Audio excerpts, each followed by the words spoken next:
Congress senior నేత doctor Narreddy Tulasi Reddy సంచలన వ్యాఖ్యలు. ఈవెన్ ఇందిరాగాంధీ గారు ప్రధానమంత్రిగా ఉంటూ ఓడిపోయారు. కానీ అటువంటి నేపథ్యంలో ఉమ్మడి ఆంధ్రప్రదేశ్లో 42 ఎంపీ సీట్లకు 41 ఎంపీ సీట్లు వచ్చాయి. జగన్ రెడ్డి జేబు దొంగ అని ఎందుకన్నారు? జగన్ రెడ్డి రెడ్డి కాదు అని తేల్చేసిన తులసిరెడ్డి కానే కాదు, అతను రెడ్డి అయితే కదా, అతను రెడ్డే కాదు. అతను టీడీపీ జనసేన బీజేపీ పొత్తు పొడిస్తే జగన్ రెడ్డికి కలవరపాటెందుకు?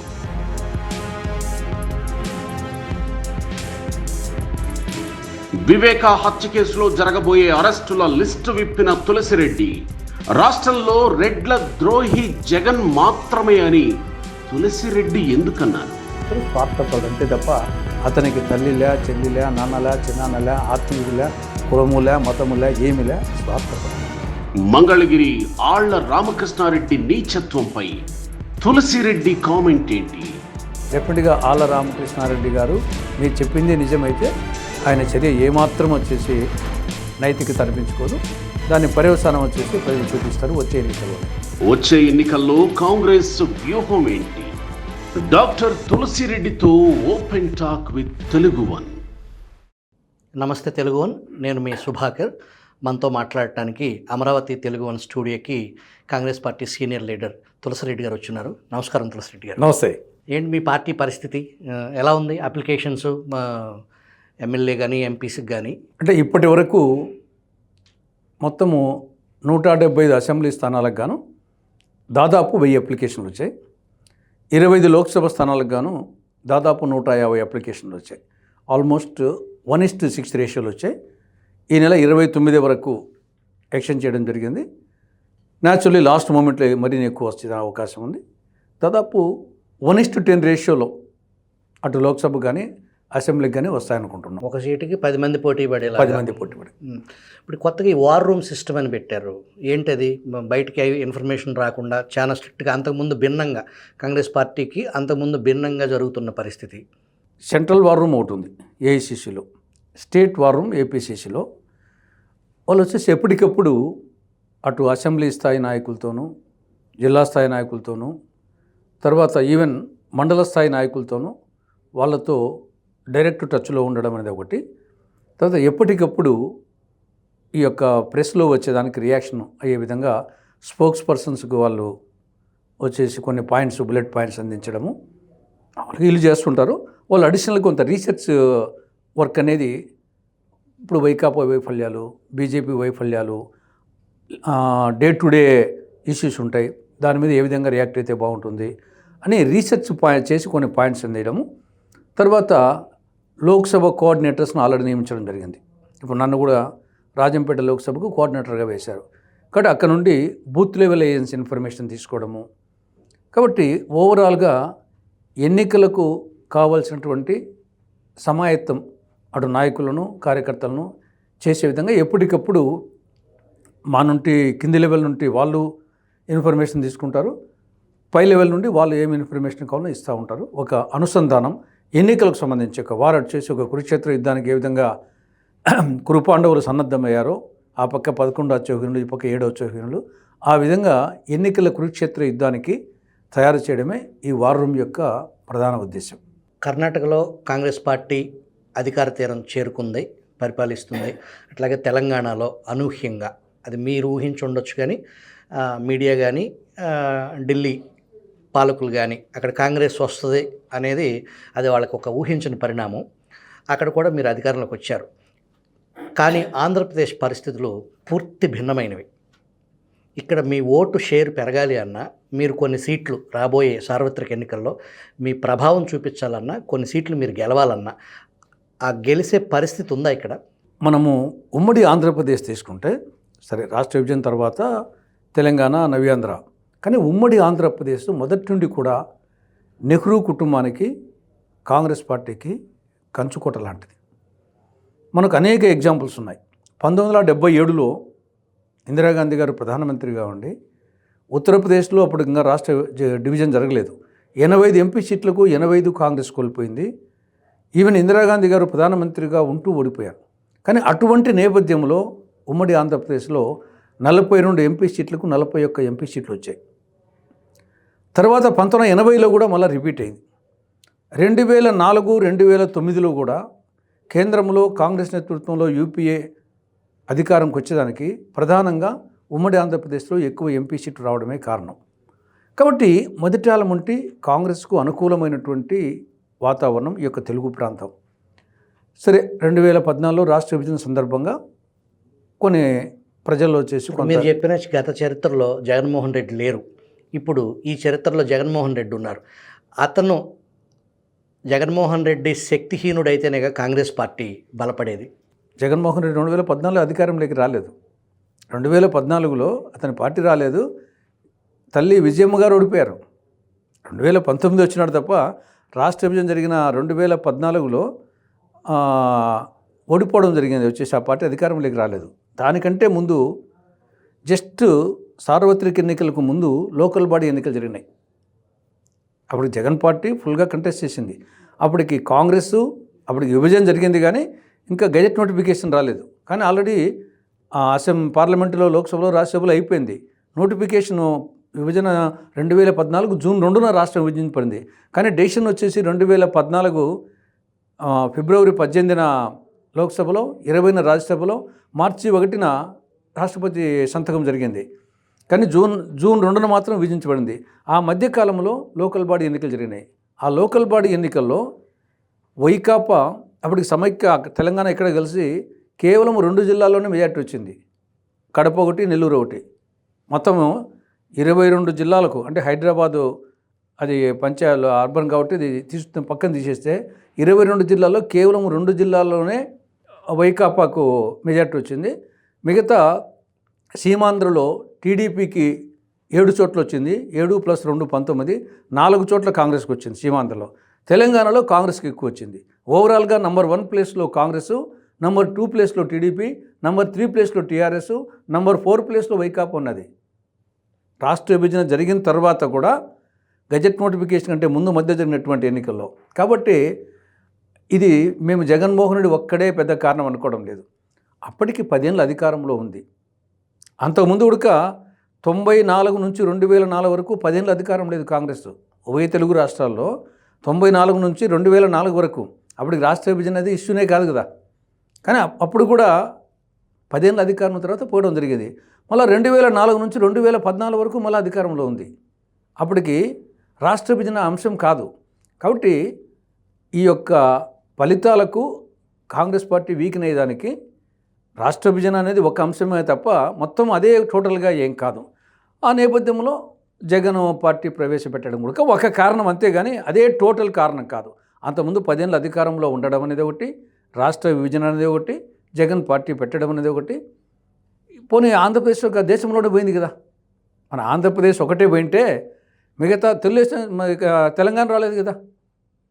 విభజన జరిగిన తర్వాత జగన్ పార్టీ ఇక్కడ పెట్టామనుకున్నాంలే. మరి తెలంగాణలో కూడా 10 ఏళ్ళ అధికారం లేదు, కేంద్రంలో 10 ఏళ్ళ అధికారం లేదు ఇప్పటికీ. కాబట్టి అది వన్ ఆఫ్ ద రీజన్స్ అంతే తప్పని చేసి అది ఓన్లీ సోల్ రీజన్ కాదని నా అభిప్రాయం. ఈరోజు కాంగ్రెస్ పార్టీలో తీవ్ర చర్చనీయాంశ అంశం, అలాగే వైసీపీలో, ఈవెన్ రాష్ట్ర రాజకీయాల్లో మొన్న వైసీపీలో ఉన్నారు మంగళగిరి ఎమ్మెల్యే ఆళ్ల రామకృష్ణారెడ్డి. నిన్న మీ పార్టీలో ఉన్నారు, కాంగ్రెస్ పార్టీలో.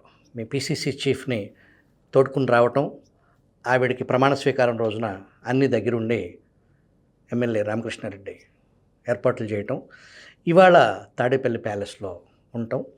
నిన్న ఈవినింగ్ వరకు ఇందిరాగాంధీ ఫోటో పెట్టుకున్న ఆ వాట్సాప్ డిస్ప్లే పిక్చర్గా ఇందిరాగాంధీని ఫోటో ఉండింది.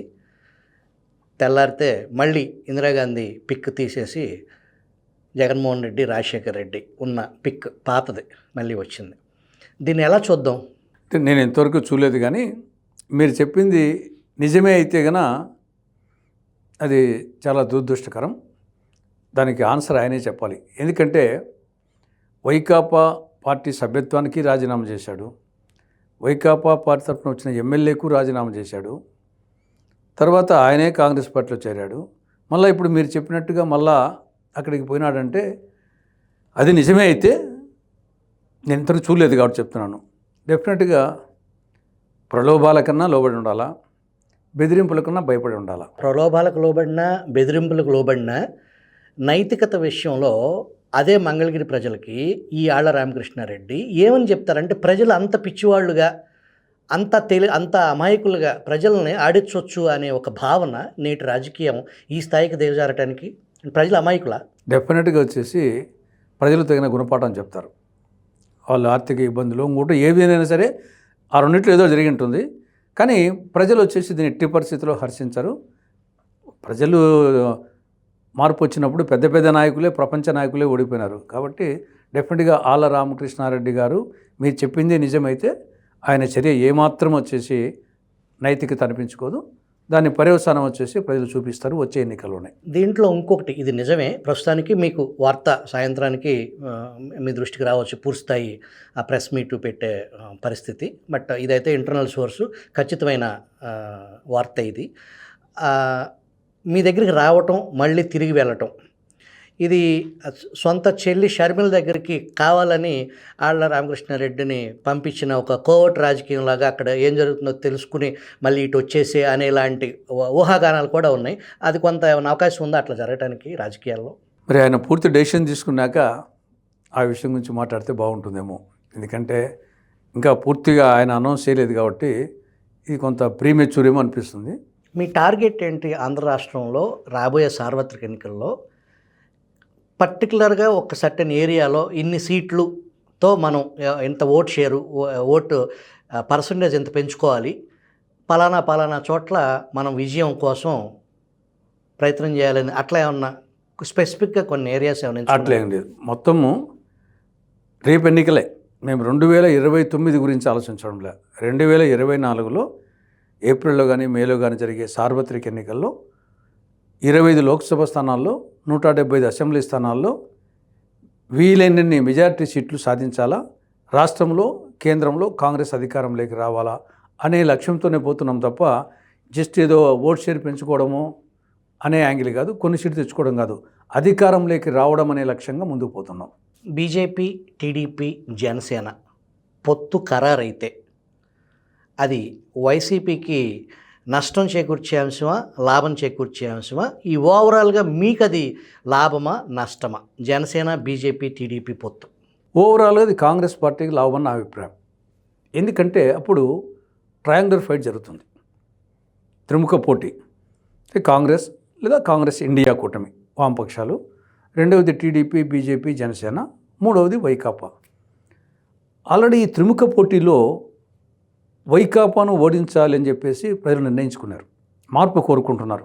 కాబట్టి జగన్ను మార్చాలి, ముఖ్యమంత్రిని మార్చాలి, వైకాపాను ప్రభుత్వాన్ని మార్చాలని చెప్పేసి ఒక నిర్ణయానికి వచ్చారు. ఖచ్చితంగానా? అది ఖచ్చితంగా. ఎందుకంటే ప్రజల్లో అన్ని వర్గాల ప్రజలు, ప్రధానంగా మంది వ్యవసాయ ప్రధానమైన రాష్ట్రం, రైతులు రగిలిపోతున్నారు. ఆ ప్రాంతం ఈ ప్రాంతం అని కాదు, ఇక్కడ ధాన్యం సేకరణకు ఇచ్చిన డబ్బులు సరితే ఇక్కడ వ్యవసాయం గిట్టుబాటు కాక, ఈవెన్ ఆయన సొంత నియోజకవర్గం పులివెందుల్లో అక్కడ హార్టికల్చర్ మెయిన్గా అరటి చోట వాళ్ళకు వచ్చేసి డ్రిప్ ఇరిగేషన్కు డబ్బులు ఇవ్వక ఆ సబ్సిడీ తీసేసి వ్యవసాయం ఎక్కడ గిట్టుబాటు కావడం లేదు. కాబట్టి రైతులు పూర్తిగా అసమ్మతితో ఉన్నారు. రెండవది వచ్చేసి ఉద్యోగులు తీవ్ర అసంతృప్తితో ఉన్నారు. రైతులు రగిలిపోతున్నారు, ఉద్యోగులు ఉడికిపోతున్నారు, నిరుద్యోగ యువత నిరాశతో ఉన్నారు. మహిళలు మద్యపాన నిషేధం విషయంలో లేదా నిత్యావసర వస్తువుల ధరలు పెరగడంలో మరి మహిళలు వచ్చేసి వాళ్ళు ప్రధానంగా ఏదో మహిళలు ఓట్లు పడతా అనుకుంటున్నారు, కానీ మహిళల్లో ఆ వ్యతిరేకత ఉంది. ఇంకా మిగతా సర్పంచులు సలసలా కాగిపోతున్నారు, కాంట్రాక్టర్లు కసితో ఉన్నారు. కాబట్టి సమాజంలోని తర్వాత SC ST BC minority EBC Kapu దివ్యాంగుల కార్పొరేషన్లు వాళ్ళకు నిధులు లేక మొత్తం నిర్వీర్యం అయిపోయినాయి. గతంలో అనేక స్వయం ఉపాధి పథకాలు ఈ కార్పొరేషన్ ద్వారా అమలయ్యేటి. కొంత సబ్సిడీ ఇచ్చేది, కొంత బ్యాంక్ లోన్ కాంపొనెంటు, కొంత వాళ్ళు పెట్టుకొని అనేక మంది చిన్న చిన్న పరిశ్రమలు వచ్చాయి స్వయం ఉపాధి పథకాలు. మొత్తం ఈ ప్రభుత్వం వచ్చిన తర్వాత అన్నీ క్యాన్సల్. కాబట్టి అన్ని వర్గాల ప్రజలు, అన్ని ప్రాంతాల ప్రజలు, అన్ని రంగాల ప్రజలు అసంతృప్తితో ఉన్నారు. అది స్పష్టంగా మనకు తెలుస్తూ ఉంది. ఆయన పర్యటనలో ఒకప్పుడు ఆయన పోతే ప్రతిపక్ష నాయకుడిగా సభలు కలకలాడేటి. ఇప్పుడు బలవంతంగా వచ్చేసి బస్సులు పెట్టి చికెన్ బిర్యానీ పొట్లాలు, మందు బాటిల్స్ ఇచ్చి చేసినా కానీ మధ్యలో ఉంటే ప్రజలు వెళ్ళిపోతూ ఉన్నారు. లక్షల కోట్లు బటన్ నొక్కి నేరుగా మీ ఖాతాల్లో వేశాను, ఆ సంక్షేమం నేను కాబట్టే మీ ఇంటికి మీ బిడ్డ కాబట్టే ఇలా వేశాను, నేను దళితుల ముఖ్యమంత్రిని, నేను పేదల ముఖ్యమంత్రిని, నేను మైనార్టీల ముఖ్యమంత్రిని, నేను అణగారిన వర్గాల ముఖ్యమంత్రిని అని చెప్పేసి పదే పదే చెప్తా ఉన్నారు.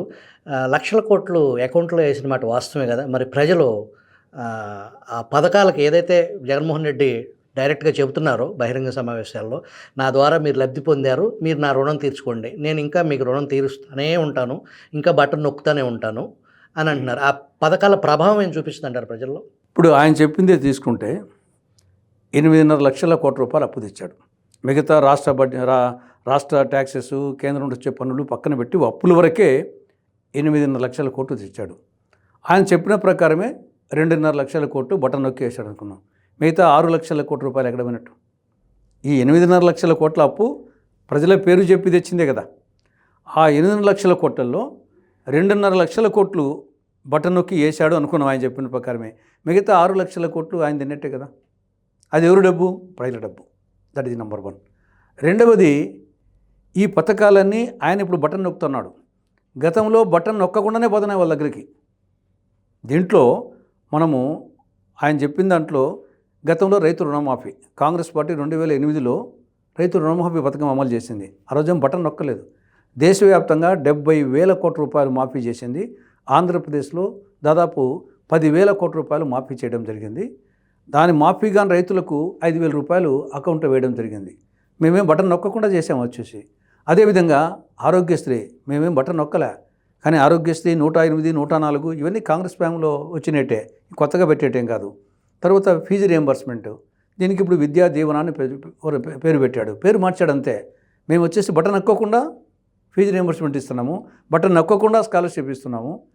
ఇల్లు కానీ జలయజ్ఞ కానీ ఇవన్నీ ఆల్మోస్ట్ వచ్చేసి గతంలో కాంగ్రెస్ పార్టీ తర్వాత వచ్చిన తెలుగుదేశం పార్టీ ఇంప్లిమెంట్ చేసిన పథకాలే తప్ప, ఒక అమ్మఒడి, ఆ ఆసరా, చేయూత, ఆ 3 తప్ప అన్నీ గతంలోటే.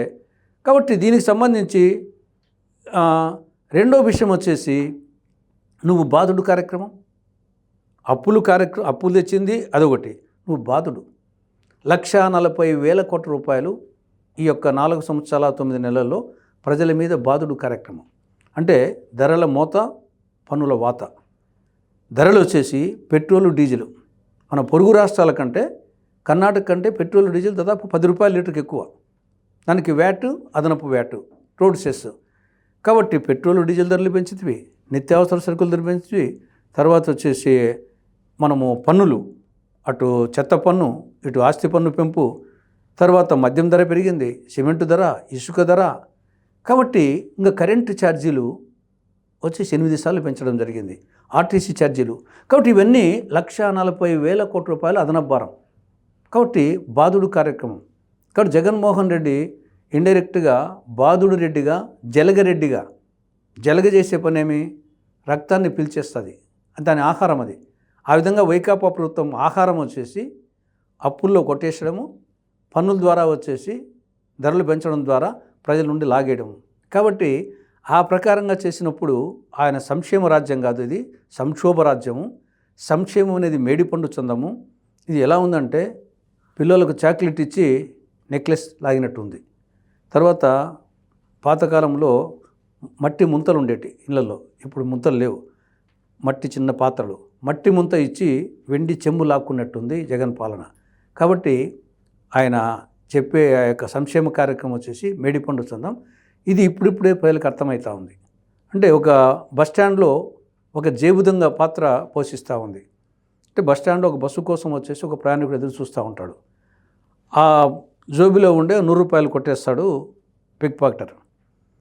తీరా బస్సు వచ్చినాక ఎక్కినాక జోబులు చూసుకుంటే 100 రూపాయలు లేదు. మళ్ళీ అతను బస్సు దిగి ఏడుస్తూ ఉంటాడు. మళ్ళీ ఈడే వస్తాడు పిక్ పాకెటర్ వచ్చేసి, ఏమైందంటే నా జోబులో 100 రూపాయలు కొట్టేశారు. అంటే నీకు బస్సు టికెట్ ఎంత అంటే 20 రూపాయలు అంట. సరే నేను ఇస్తా తీసుకొని చెప్పేసి వాడు 20 రూపాయలు ఇస్తాడు. వాడేమనుకున్నాడు, అబ్బాయి చాలా ధర్మాత్మ అనుకొని కాళ్ళ మీద పడి నువ్వు ధర్మాత్మవి అని పోయినాడు. ఈ లోపల ఒకటి ఎంత చూశాడు, వాడు వచ్చాడు, అరే నాయన ఆ 100 రూపాయలు నీది ఆయనే కొట్టింది, దాంట్లో నీకు 20 రూపాయలు ఇస్తున్నాడు, 80 రూపాయలు కొట్టేశాడంటే అప్పుడు వాడిని సొక్కా పట్టుకున్నాడు. ఆ స్థాయికి వచ్చింది. ప్రారంభంలో వచ్చేసి ఈ బటన్ నొక్కేది నిజమే మన కోసం అని అనుకున్నాడు ప్రజలు. కానీ ఈ 4 సంవత్సరాల తర్వాత తెలిసింది, మన డబ్బు కొట్టేసి దాంట్లో మనకు కొంత ఇష్టం చెప్పేసి అర్థమైంది. కాబట్టి ఇప్పుడు ఆయన డ్రామాలు వచ్చేసి ప్రజల దగ్గర ఏం చెల్లవు. ఖచ్చితంగా రేపు వచ్చేసి ఆయన బటన్ నొక్కిన అంటున్నాడు, రేపు వీళ్ళు వచ్చేసి 2 బటన్లు నొక్కి ఆయన ఓడిస్తారు. ఆంధ్రప్రదేశ్ రాష్ట్ర రాజధాని అమరావతిని చంపేసి రాజధాని లేకుండా మొండింగా ఉన్న ప్రస్తుత ఆంధ్రప్రదేశ్ దుస్థితి, రాయలసీమ ప్రజలు ఈ జగన్మోహన్ రెడ్డి అమరావతిపై జరిపిన దాడి పట్ల ఈ 3 రాజధానులు 4 రాజధానులు రాయలసీమ ప్రజలు ఏమనుకుంటారు?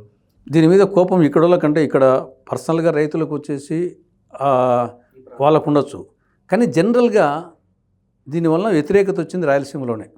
ఎందుకంటే రాయలసీమకు ఇప్పుడు అమరావతి వచ్చేసి నడిబొడ్డున ఉంది. అటు ఇచ్చాపురం నుండి ఇటు హిందూపురం వరకు తీసుకుంటే, కుప్పం వరకు తీసుకుంటే నడిబొడ్డులో ఉంది. కాబట్టి ఇప్పుడు రాయలసీమ ప్రజలు పులిందులలో కానీ కుప్పంలో కానీ కడపలో కానీ రావాలంటే అమరావతికి ఒక 6 నుండి 8 గంటలు పడుతుంది. ఈ నుండి మళ్ళీ విశాఖపట్నం పోవాలంటే మరొక 8 గంటలు పడుతుంది. కాబట్టి నష్టపోయేది ఈయనకంటే ముఖ్యమంత్రికి హెలికాప్టర్లు ఉంటాయి, అక్కడన్నా ఇక్కడన్నా పెద్ద ఇబ్బంది లేదు. ప్రయాణికులకు 16 గంటలు ఒక పులివెందుల పుల్లారెడ్డో పులివెందుల పుల్లన్నో రావాలంటే 16 గంటలు పడుతుంది. కాబట్టి మళ్ళీ పోవాలంటే 16 గంటలు. కాబట్టి ఎక్కువగా వ్యతిరేకత ఉండేది రాజధానిని అమరావతి నుండి విశాఖపట్నం మార్చాలనే నిర్ణయము ఎక్కువ వ్యతిరేకత వచ్చేసి రాయలసీమ ప్రజల్లోనే. ఇక్కడ కంటే కూడా ఇక్కడ దగ్గర ఉండేది పోయింది అని చెప్పేసి బాధ ఉండొచ్చు, కానీ అక్కడ వాళ్ళకు ఒక రకంగా ఉండేదాన్ని మరింత దూరం చేస్తున్న బాధ వచ్చేసి రాయలసీమ ప్రజలకు ఉంది. కాబట్టి రాయలసీమ ప్రజల్లో దాని మీద బాగా వ్యతిరేకత ఉంది. వాళ్ళు కూడా రాయలసీమ ప్రజలు కూడా ఆల్రెడీ ఉంది పరిపాలన అంటే సాగుతూ ఉంది. కాబట్టి ఉన్నదాన్ని ఎందుకు మార్చాలా, మరింత దూరం ఎందుకు చేయాలి మనకు అని రాజధానిని అమరావతి నుండి విశాఖపట్నం తరలించాలనే నిర్ణయం రాయలసీమ ప్రజల్లోనే ఎక్కువ వ్యతిరేకత ఉంది. హైకోర్టు అమరావతిలో ఆల్రెడీ కొలువున్న హైకోర్టును కర్నూలుకి మారుస్తున్నాను న్యాయ రాజధాని అనేది కేవలం బూటకపు ప్రకటనైనా, రాయలసీమ ప్రజల్ని మోసం చేయటమేనా? ఈ విషయంలో వచ్చేసి అటు జగను ఇటు చంద్రబాబు ఇద్దరు అన్యాయం చేశారు. యాక్చువల్గా ఈ యొక్క పెద్ద మనుషుల ఒప్పందం ప్రకారంగా వచ్చేసి 1937లో అనుకుంటాను, ఒక రాష్ట్రానికి రాజధాని హైకోర్టు 2 కళ్ళ లాంటివి, ఒకదాన్ని ఒక ప్రాంతంలో ఏర్పాటు చేస్తే ఇంకోదాన్ని ఇంకో ప్రాంతంలో ఏర్పాటు చేయాలని చెప్పేసి ఆ ఒడంబడికలో ఉంది. దాని ప్రకారంగా మద్రాసు రాష్ట్రం విడిపోయినప్పుడు శ్రీబాగ్ ఒడంబడిక దాని ప్రకారంగా రాజధానిని కర్నూలులో పెట్టారు, హైకోర్టును వచ్చేసి గుంటూరులో పెట్టారు. తర్వాత 2 తెలంగాణకు హైదరాబాద్కు పోవడం జరిగింది. యాక్చువల్గా రాజధాని ఇక్కడ పెట్టినప్పుడు హైకోర్టు వచ్చేసి ఆ ప్రకారంగా కర్నూలులో పెట్టిండాల్సింది రాయలసీమలో చంద్రబాబు పీరియడ్లోనే. ఇంకోటి ఏమంటే దేశంలో 13 రాష్ట్రాల్లో రాజధాని హైకోర్టులు వేరువేరుగా ఉన్నాయి, ఒకే ప్రాంతం లేవు. కేరళ, గుజరాత్, రాజస్థాన్, ఉత్తరప్రదేశ్, ఉత్తరాంచల్, ఛత్తీస్గఢ్, మధ్యప్రదేశ్, ఒరిస్సా, అస్సాం, ఇక్కడ రాజధాని హైకోర్టులు వేరువేరుగా ఉన్నాయి. 13 దాంట్లో ప్రధానమంత్రి రాష్ట్రం ఉంది, డెవలప్డ్ చేసినటువంటి కేరళ ఉంది, పెద్ద రాష్ట్రం ఉత్తరప్రదేశ్ ఉంది. కాబట్టి రాజధాని హైకోర్టు 2 ఒకేసారి లేని రాష్ట్రాలు 13 ఉన్నాయి. కాబట్టి ఆ నేపథ్యంలో ఆల్రెడీ కర్నూలులో ఉన్నదాన్ని మళ్ళా రాజధాని ఇక్కడికి వచ్చినప్పుడు హైకోర్టు అక్కడ పెట్టాలనే భావన రాయలసీమ ప్రజల్లో ఉంది. కానీ అప్పుడు చంద్రబాబు వచ్చేసి జగను ఇద్దరు ప్రతిపక్ష నాయకుడు, ఈరోజు ప్లేసెస్ మారినాయి, వాళ్ళిద్దరి హయాంలోనే 2 ఇక్కడికి రావడం జరిగింది. వీళ్ళు డెసిషన్ ఇచ్చిన తర్వాతనే హైకోర్టు ప్రధాన న్యాయమూర్తి సుప్రీంకోర్టుకి లెటర్ రాయడం జరిగింది. ఇక్కడ ప్రభుత్వ పరంగా కేంద్ర ప్రభుత్వానికి పోయింది రిజల్యూషను, హైకోర్టు పరంగా సుప్రీంకోర్టుకు పోయింది.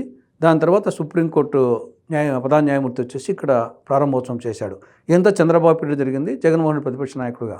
కాబట్టి ఇప్పుడు ఆల్రెడీ అయిపోయింది కాబట్టి ఇప్పుడు దాన్ని ఇంకా మార్చేది ఏమి ఉండదు. కావాలంటే ఒక హైకోర్టు బెంచ్ వరకు ప్రయత్నం చేయొచ్చు, అంతవరకు ఉంటుంది. కానీ అప్పుడే అన్యాయం జరిగింది, దానికి ఇద్దరు కారకులే. కానీ ఇప్పుడు దాన్ని తవ్వుకొని ఉపయోగం లేదు, ఇప్పుడు ఆల్రెడీ ఎస్టాబ్లిష్ అయిపోయింది. కానీ హైకోర్టు బెంచ్ వచ్చేసి అది డెఫినెట్గా ఇవ్వాల్సిన అవసరం ఉంది. 50 సంవత్సరాల క్రితం ఏదైతే కాంగ్రెస్ పార్టీ ఈ రాష్ట్రానికి రాజధాని విషయంలో అన్యాయం చేసిందో, 50 సంవత్సరాల క్రితమే మీరు ఇందాక చెప్పినట్టు ఇప్పుడు కాంగ్రెస్ పార్టీ అమరావతిని సమర్థిస్తుంది. ఇది అన్ని రకాలుగా సెంటర్ పాయింట్ అనేది. ఆ రోజు అసలు కర్నూలుకి వెళ్ళాల్సిన అవసరం, ఆ రోజు అదే ప్రతిపాదిక వాళ్ళ కాంగ్రెస్ పార్టీ ఉన్న స్టాండ్, అదే రోజు అమరావతి అనేది లేదా విజయవాడ గుంటూరు మధ్య అనేది ఉన్నట్లయితే ఈ ఆంధ్రప్రదేశ్ 2గా విడిపోవటం, హైదరాబాదు వదిలిపెట్టి కట్టుబట్టలతో మళ్ళీ రావటం, ఇట్లాంటి పరిస్థితికి కాంగ్రెస్ పార్టీ కారణం కాదంటారా? ఇప్పుడు నేను ముందు చెప్పాను, శ్రీబాగ్ ఒడంబడికలో రాజధాని హైకోర్టు రెండు కళ్ళ లాంటివి. వాళ్ళు హైకోర్టును తక్కువ చేయలే, రాజధాని ఎక్కువ చేయలే, రెండింటిని ఈక్వల్గా చూశారు. కాబట్టి ఆ ఈక్వల్గా చూసిన నేపథ్యంలోనే రాజధాని ఒక ప్రాంతంలో, హైకోర్టు ఒక ప్రాంతంలో రెండు ఉండలేదు కదా, మళ్ళీ రెండు ఎత్తేసారు కదా. అప్పుడు మన పూర్వీకులు వచ్చేసి తెలుగు మాట్లాడే వారందరికీ ఒకటి కావాలనే నేపథ్యంలో రెండు రాష్ట్రాలు కలవడము, ఆ నేపథ్యంలో రెండు హైదరాబాద్కు పోవడం జరిగింది. కాబట్టి దాని మనము రాజధాని ఎట్లా పోయిందో గుంటూరు కూడా పోయింది. దాని తర్వాత డెవలప్మెంట్కు ఏదో ఒక రాజధాని డెవలప్మెంట్ అనేది కూడా కరెక్ట్గా కాన్సెప్ట్. అమెరికా రాజధాని ఏది? Washington DC. న్యూయార్క్తో పోలిసి ఎంత? న్యూయార్క్ వచ్చేసి ఈవెన్ ఆ రాష్ట్రానికి రాజధాని కూడా కాదు. ఆస్ట్రేలియా రాజధాని ఎంత ఉంటుంది? క్యాన్బెరా. కాబట్టి మనం ఏదో రాజధాని మొత్తం వచ్చేసి అనేది కూడా ఆ కాన్సెప్ట్ కరెక్ట్ కాదు. దానికి బెస్ట్ ఎగ్జాంపుల్ డెవలప్డ్ కంట్రీ అయినటువంటి అమెరికాలోనే ప్రపంచ నగరం, ప్రసిద్ధిగాంచిన నగరం న్యూయార్క్. దేశానికి రాజధాని కాదు కదా, ఆ రాష్ట్రానికి కూడా రాజధాని కాదు. అట్టే ఆల్మోస్ట్ అన్ని రాష్ట్రాలు, ఫేమస్ రాష్ట్రాలకు ఫేమస్ సిటీస్ అన్నీ అవి రాజధానులు కానే కాదు అమెరికాలో. కాబట్టి అది ఇప్పుడు వచ్చేసి మన దేశానికే ఉంది. ఢిల్లీ వచ్చేసి క్యాపిటల్, కానీ ఆర్థిక క్యాపిటల్ ఏది? బాంబే. మరి ఆ రాజధాని కానంత మాత్రాన బాంబే వచ్చేసి దాని విలువ తగ్గిపోతుందా? కాబట్టి రాజధాని హైకోర్టు అనేది ఒక అడ్మినిస్ట్రేటివ్ యాంగిల్ రాజధాని. అంత మాత్రం చేత ఇప్పుడేమి పూనా ఇండస్ట్రియల్గా బ్రహ్మాండంగా డెవలప్డ్ అయింది, సాఫ్ట్వేర్లో ఉంది. కాబట్టి దాన్ని ఒక డీసెంట్రలైజ్ అభివృద్ధి ఉండాలి. ఈరోజు రాయలసీమ ఉంది, రాయలసీమకు సాగునీటి ప్రాజెక్టులు తెలుగుగంగ, గాలేరు నగరి, హంద్రీనీవా అవి పూర్తి చేస్తే రాజధాని హైకోర్టు కంటే అది పెద్ద ఉపయోగపడుతుంది. రాజధాని ఉంటే ఒక ప్లేస్లో ఉండొచ్చు, కానీ గాలేరు నగరి, హంద్రీనీవా, తెలుగుగంగ అవి పూర్తి నీళ్ళు వస్తే ప్రతి ఊరికి వస్తుంది, ప్రతి ఊరు ఒక క్యాపిటలే. కాబట్టి ఇప్పుడు విశాఖ వచ్చేసి హైదరాబాద్ అనేది డెవలప్లో, విశాఖ అంతర్జాతీయ నగరం, ఈ రాజధాని కాదు, ఏం కాకుండానే డెవలప్ అయింది కదా. కాబట్టి మనం ఏదో రాజధాని అనేది ఇప్పుడు ఆల్రెడీ ఉన్నదాన్ని ఎందుకు చేసుకోవడం అనేది అంతే తప్పనిచ్చేసి ఏదో రాజధాని వస్తేనే మొత్తం వచ్చేసి ఆకాశము భూమి బద్దలైపోతాయి, రెండు కలిసిపోతాయి అనేది ఆ కాన్సెప్ట్ కరెక్ట్ కాదు. అదేదో అంతర్జాతీయ రాజధాని కావాలా? ఇది ప్రజా రాజధాని. ఇప్పుడు వచ్చేసి ఒక రూమ్లో కూర్చొని ప్రపంచాన్ని శాసించే విధంగా టెక్నాలజీ పెరిగిపోయిన రోజుల్లో కాబట్టి అదే మొత్తము అన్ని సమస్యలకు పరిష్కారం అనేది కూడా కాదు. ఆల్రెడీ ఉన్నదాన్ని ఎందుకు చేయాలా? గత ఎన్నికల్లో వైఎస్ఆర్సీపీ కాంగ్రెస్ పార్టీ అధికారంలోకి రావడానికి ప్రధాన భూమిక పోషించిన రెడ్డి సామాజిక వర్గం, ఎవరు అవునన్నా కాదన్నా జగన్మోహన్ రెడ్డిని ఆ సామాజిక వర్గం ఓన్ చేసుకున్నమాట వాస్తవం. జగన్మోహన్ రెడ్డితో నడిచారు, కానీ ఇప్పుడు పరిస్థితుల్లో అది చాలా పెద్ద ఎత్తున తేడా వచ్చింది. మనం నెల్లూరులో చూస్తే కూడా వీళ్ళు సపరేట్ సమావేశాలు పెట్టుకుని కాంగ్రెస్ పార్టీతో నడవాలా, తెలుగుదేశం పార్టీతో నడవాలని సంప్రదింపులు ఉన్నాయి. ఆ పరిస్థితి ఎందుకు వచ్చిందంటారు జగన్మోహన్ రెడ్డి పాలనలో? నేను అస్సలు అంగీకరించను, ఆ కాన్సెప్ట్ అంగీకరించను. మనం తీసుకున్న 2019 ఎన్నికలు తీసుకుంటే అన్ని జిల్లాలు స్వీప్ చేసింది. 175కి 151 వచ్చినాయంటే రెడ్లు ఉండేది ఎక్కడ? ప్రధానంగా వచ్చేసేసి రాయలసీమలో కూడా కడప, కర్నూలులో కొంచెం ఎక్కువ, నెల్లూరు ఎక్కువ, ప్రకాశంలో కొంతవరకు. ఇంకా మిగతా జిల్లాలన్నీ శ్రీకాకుళం, విజయనగరం, విశాఖపట్నం ప్రధానంగా బీసీలు, తూర్పుగోదావరి, పశ్చిమ గోదావరి, కాపు, కమ్మ, క్షత్రియ, కృష్ణా, గుంటూరు, కమ్మ, కాపు, మిగతా అనేక బీసీలు, గుంటూరులో వచ్చేసి కొంత భాగం రెడ్లు, కొంత భాగం కమ్మ, కాపు, తర్వాత తెలగ. కాబట్టి ఒక నెల్లూరు, కడప వరకే కొంత ప్రిడామినెంట్గా రెడ్డిస్ ఉండేది. మిగతా చోట్ల కూడా స్వీప్ చేసింది కదా. ఒక విశాఖపట్నం తప్ప శ్రీకాకుళం, విజయనగరం బీసీలు కదా స్వీప్ చేసింది. టీడీపీకి వచ్చిన సీట్లు 4 సీట్లు విశాఖపట్నంలోనే, శ్రీకాకుళం, విజయనగరంలో స్వీప్ చేసింది, గోదావరి జిల్లాలో స్వీప్ చేసింది, ఈవెన్ కమ్మ డామినేషన్ ఉండే కృష్ణా, గుంటూరు జిల్లాలో స్వీప్ చేసింది. అది వేవ్ స్వీప్ ఓకే, అది ఓకే. కానీ రెడ్డి కమ్యూనిటీ ప్రత్యేకించి జగన్మోహన్ రెడ్డికి పూర్తి స్థాయిలో కానీ కాదు. అతను రెడ్డి అయితే కదా, రెడ్డి కాదా? అతను రెడ్డి కాదు. అతను వచ్చేసి కన్వర్టెడ్ క్రిస్టియన్. ఎప్పుడు వాళ్ళ నాయన వచ్చేసి రాజశేఖర రెడ్డి కన్వర్టెడ్ క్రిస్టియన్, వాళ్ళ నాయన రాజారెడ్డి కన్వర్టెడ్ క్రిస్టియన్, వాళ్ళ నాయన వెంకటరెడ్డి కన్వర్టెడ్ క్రిస్టియన్. కాబట్టి 4 తరాల కిందనే కన్వర్టెడ్ క్రిస్టియన్స్ వాళ్ళు వచ్చేసి. క్రిస్టియన్ కులం లేదుగా, అంతే కదా, క్రిస్టియన్కి కులం లేదు. హిందువులు అయితేనే కదా ముందు వచ్చేసి కులం వచ్చేది, క్రైస్తవుల కులం లేదు, కన్వర్టెడ్ క్రిస్టియన్. కాబట్టి అతను రెడ్డినే కాదు వచ్చేసి. కాకపోతే ఏమంటే ఓట్ల కోసము అట క్రిస్టియానిటీని ఉపయోగించుకుంటాడు, ఇటు రెడ్డిని ఉపయోగించుకుంటూ వచ్చారు. వాళ్ళకి అది ఒక ఉపయోగించుకున్నారు, అంతే తప్పనిచ్చేసి వాళ్ళ వరకు. కానీ అనేక సందర్భాల్లో స్పష్టత వచ్చిందంటారా ఈ ఈ 5 సంవత్సరాల పాలనలో ప్రజలకు కానీ ఆ సామాజిక వర్గానికి సంబంధించి ఇతని మూలం నష్టం జరిగిందనే భావన ఉందంటారా? ప్రధానంగా రెడ్డిస్లో తీసుకుంటే ఆ ప్రాంతంలో మెయిన్గా లోకల్ బాడీస్ సర్పంచెస్ ఎక్కువగా రెడ్డిస్ ఉంటారు. ఆ సర్పంచులకు వచ్చేసి తీవ్రంగా వాళ్ళకి అన్యాయం జరిగింది, వాళ్ళు ఖచ్చితంగా ఉన్నారు. కాంట్రాక్టర్స్ యూజువల్గా ఆ ప్రాంతంలో నెల్లూరు ఆ ప్రాంతంలో ఎక్కువగా రెడ్డిస్ కాంట్రాక్టర్స్ ఉంటారు. కాంట్రాక్టర్స్ బాగా దెబ్బతిన్నారు. కాబట్టి మెయిన్గా అటు ఆర్థికంగా ఉండే కాంట్రాక్టర్స్ దెబ్బతిన్న రెడ్డిస్ విరుచుకుపడే కమ్మ సామాజిక వర్గం కంటే కూడా ఎక్కువ నష్టపోయింది రెడ్డి సామాజిక వర్గమే. కాబట్టి దాని తర్వాత ఇంకోటి ఏం చేసినాడు, ఈయన కొన్ని పదవులు ఎక్కువ దానికి ఇవ్వడంతో మిగతా కమ్యూనిటీస్లో ఈర్ష్య అసూయ కలిగేది చేశాడు. అంతకుముందు వచ్చేసి రెడ్డిస్ అంటే అందరినీ ఆదుకునే వాళ్ళు తినకుండా 10 మందికి పెట్టేవాళ్ళు అనే భావన ఉండేది. జనరల్గా వచ్చేసి రెడ్డిస్ మీద వాళ్ళు వచ్చేసి ఏదో దర్పం కోసము ఆధిపత్యం కోసం ప్రాకులాడే వాళ్ళ తప్పని చేసి డబ్బుల కోసం ప్రాకులాడే వాళ్ళు కాదు. వీళ్ళు వచ్చేసి 10 మందికి వాళ్ళు ఫస్ట్ ఉండి కూడా లేకుంటే వాళ్ళు సంగటి తిని అవతరానికి అన్నం పెట్టే రకము అనే భావన ఉండేది, గౌరవప్రదమైన ఉన్నది.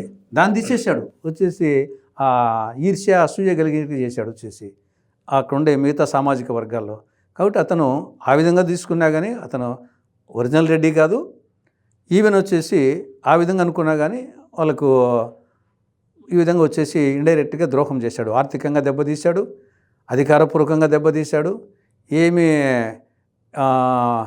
అంతెందుకు వచ్చేసి ఓవరాల్గా తల్లికి చెల్లికి ఇవ్వనివాడు, గౌరవం ఇవ్వనివాడు నాన్నకు చిన్నాన్నకు.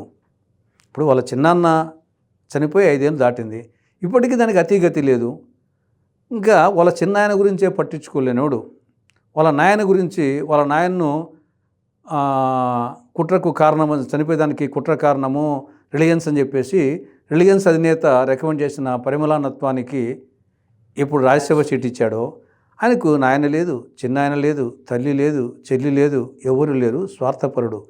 వాళ్ళకే లేనప్పుడు ఇంకా ఈ రెడ్లకు ఇవన్నీ ఊరికి అతను ఎవరికి ఇప్పుడు ఉండేవాళ్ళు కూడా సజ్జల రామకృష్ణాడు ఎన్నాళ్ళు ఉపయోగించుకుంటాడో ఎప్పుడు పారేస్తాడో ఆయనకి తెలియదు. ఒక చూస్తున్నాం కదా, సజ్జల రామకృష్ణాడికి ఒకసారి ఇంపార్టెన్స్ చేస్తాడు, ఒకసారి వచ్చేసి విజయసాయిరెడ్డి ఒకసారి ఇస్తాడు, ఒకసారి సుబ్బారెడ్డికి ఇస్తాడు, ఒకసారి వాసుకి ఇచ్చాడు, శ్రీనివాస్. కాబట్టి ఎవరిని ఎప్పుడు పంపిస్తాడో అతను స్వార్థపరుడు అంతే తప్ప అతనికి తల్లిలే, చెల్లిలే, నాన్నలే, చిన్నాన్నలే, ఆత్మీయుడులే, కులములే, మతములే, ఏమిలే, స్వార్థపరుడు. బీజేపీతో టీడీపీ పొత్తు వైపు అడుగులు పడితే ఎందుకు జగన్మోహన్ రెడ్డి అంత టెన్షన్ పడాల్సిన పరిస్థితి ఉంది? చంద్రబాబు వెనకమాల ఢిల్లీ వెళ్ళాల్సిన పరిస్థితి, ఇవాళ రేపు మళ్ళీ ఢిల్లీ ప్రయాణం సీఎంఓకి అపాయింట్మెంట్ కోసం అడిగాడని వార్తలు వచ్చినాయి. ఎందుకు ముఖ్యమంత్రి జగన్మోహన్ రెడ్డి అంత టెన్షన్ పడతారు? ఇప్పుడు బీజేపీ అగ్రనాయకత్వం అనుకుంటే 2 రోజుల్లోనే జైలుకి పోతాడు.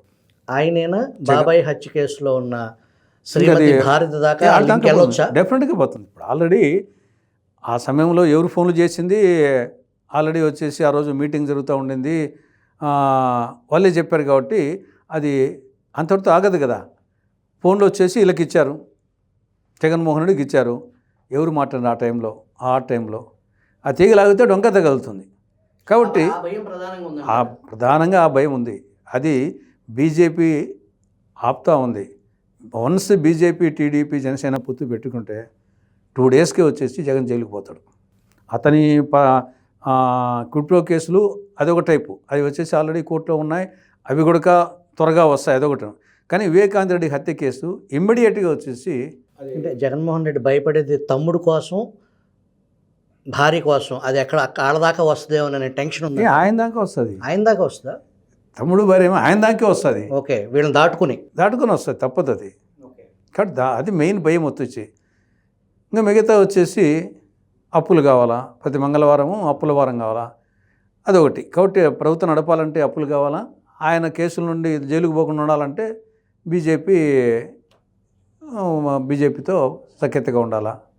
కాబట్టి అంతే తప్పనిచ్చేసి దానికోసం మెయిన్గా వచ్చేసి రేపు ఈ యొక్క ఎన్నికల్లో ప్రభావం కంటే బీజేపీతో వన్స్ పొత్తు పెట్టుకున్నారంటే న్యాచురల్గా బీజేపీ ఇంకా ఇంతవరకు తను పట్టుకున్న పట్టు సడలిస్తుంది. ఆటోమేటిక్గా జరుగుతాయి లోపలికి పోతాడు.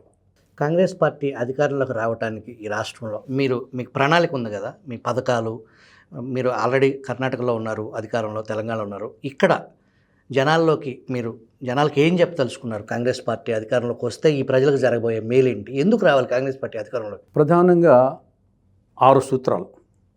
ఒకటి వచ్చేసి రైతులకు సంబంధించి రైతులు చాలా ఇబ్బందుల్లో ఉన్నారు. వ్యవసాయం గిట్టుబాటు కావడం లేదు అన్ని ప్రాంతాల్లో రాష్ట్రంలో.